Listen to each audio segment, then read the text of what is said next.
AL West is just a, I mean, I changed this around so many times. Every team's, I don't see any team running away with that division. Every team has problems.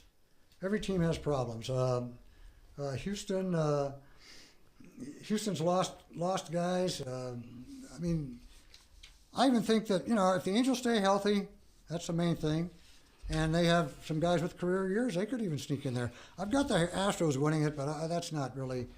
They picked up Carlos Beltran, Brian McCann, and Josh Reddick, but they need starters. They got Jose Altuve. They got Carlos Correa, George Springer. Pretty good speed. Pretty good. They can manufacture runs, but they lost pitching. They lost Doug Fister, and I really don't see too much. I don't see a real power in the West. I had the Mariners second, but they got Gene Segura and Jared Dyson. But again, I don't know. Felix Hernandez is on the downslide. He's not the Felix he used to be. And the Rangers, again, the same thing with the Rangers. They lost, Ian Desmond, Beltran, Mitch Moreland, Derek Hall, Kobe Lewis, Holland, Derek Lewis, and fielders on the DL. I don't see, I would be surprised if anybody just seizes that division and runs with it.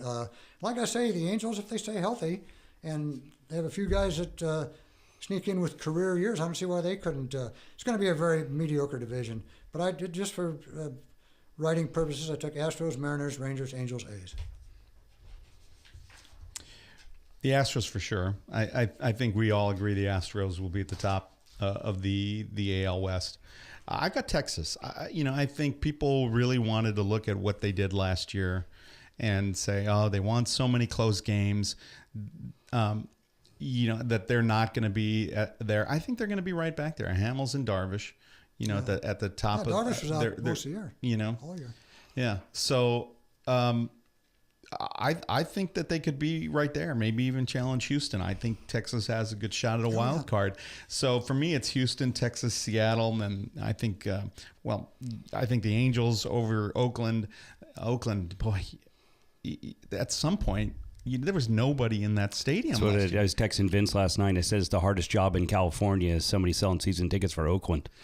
There was nobody. It's a terrible stadium. Stadium. They're not putting a great product out on the field.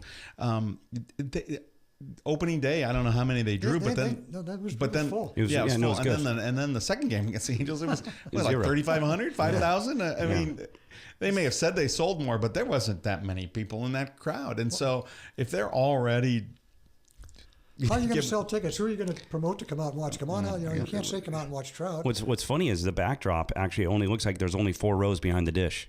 Yeah, I mean, looks like there's 4 rows, and then there's some walkway, and then there's more rows after that. But that stadium needs to have a I think the Angels really they need to find some pitching.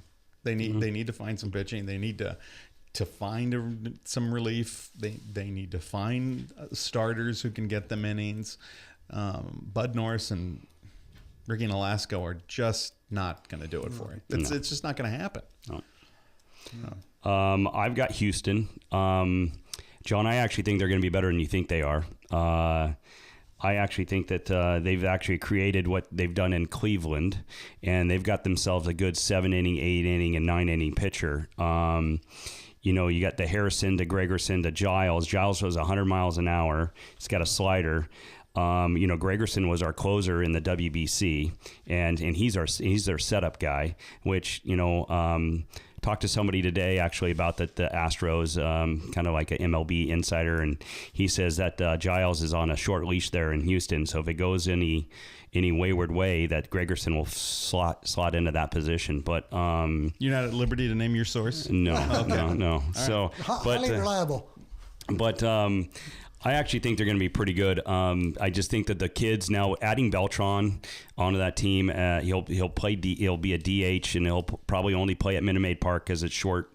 I think the fields now around the American League West are too big for him to cover out space. But I can see him kind of taken Altuve and Correa underneath his wing and any of the Latin kids that are on that team. But I actually think they're going to actually be pretty good. Seattle, to me, is the second place team, and Seattle could give Houston a little run for their money if they stay healthy. Right. They actually have a good 3 pitchers right in a row that can hold, but they live and die with their big 3. You know, they live and die with Cano and Seager and Cruz. And if any of those guys go down, they have no run producers because they actually, filled their outfield more with defense than they did offense, So Right. I really feel if Seattle can keep, if like you said, King Felix is on his way down. It's on the back nine. But if he can hang in there and stay healthy, he had a groin issue this week, and they weren't sure he was going to make his next start. Because the kid Paxton that pitches behind him, he's like what they call a poor man's Chris Sale. I mean, he's a slinger from the left side, and he's pretty deadly. But he could hang in there. The Astros picked up this kid Morton actually from Pittsburgh. They signed him for a 2-year deal, and he's a ground ball pitcher, but also he was thrown in the mid-90s in spring training, so that was a big positive for Houston. So following that, I'm going to take my Angels actually to beat Texas. I think Texas is after Darvish and after Hamels. You're flipping coins back there. I don't think they have a very good bullpen. I think they're very defensive on the outfield, but I do to tell you, I think Gomez will actually hit well there in that ballpark in Texas. But I think age is catching up to Texas. I think that's where they're going to struggle a little bit in staying healthy, and so I have the Angels actually taking over that spot in third place. If we can find a 6th and 7th inning guy to hang in there, because I was very impressed with Parker last night. Yeah, I think that kid could be our setup guy, and he struck out 17 batters to end spring training, then struck out his first 2, and so he struck out 19 in a row and then gave up a run on a hit. But overall, I think that kid could be you stick him right in before Bedrosian. I love Bedrosian. I don't think he's going to see any more of So if we can get to this 7th inning, 8th inning, it's that 7th inning guy, 6th and 7th inning guy that just, I was talking to Vince last night. I mean, Shoemaker had 50 pitches through 2. Right. Oh, I know, it was brutal. It's you can't do that. I mean, so. And then obviously I have Oakland down in the cellar. So if you have Bedrosian as your closer, which he looks like that's where he's going to be, so where do you slot Parker? You slot him 7 or 8? An 8. I think he's working his way into that 8 spot. Now I just don't know if Bailey. I don't know too much. See, that's our problem. Where's our mid relief? Who's going to step up and do the 6th and 7th? He did a pretty good job last year. He made 12 appearances, had 6 saves. I think a 1-on-1 record, but. He's an established closer too. Yeah, the one thing I just didn't understand is you took Ramirez, I think it was Ramirez and Norris the night before, and then you just get them right back in the bullpen the next day, and you're going to throw them again. Like, they've already seen these guys. That was a little questionable to me. I thought they would throw a Bailey in there, instead of Norris, but. Norris is, I think, there to if somebody goes down, he's an old starter for the Astros, and he was with you guys actually last year, right? The Dodgers, yeah. Mm-hmm. So, but. He's an inning guy, inning guy. Okay, so we've on 538 the way that they rank the rotations in the American League West are, believe it or not, they have the Athletics at top, the Astros, then the Rangers, Angels, and the Mariners as far as the starting rotation. That's how they see it. And then as far as Vegas, it's 91.5 for Houston.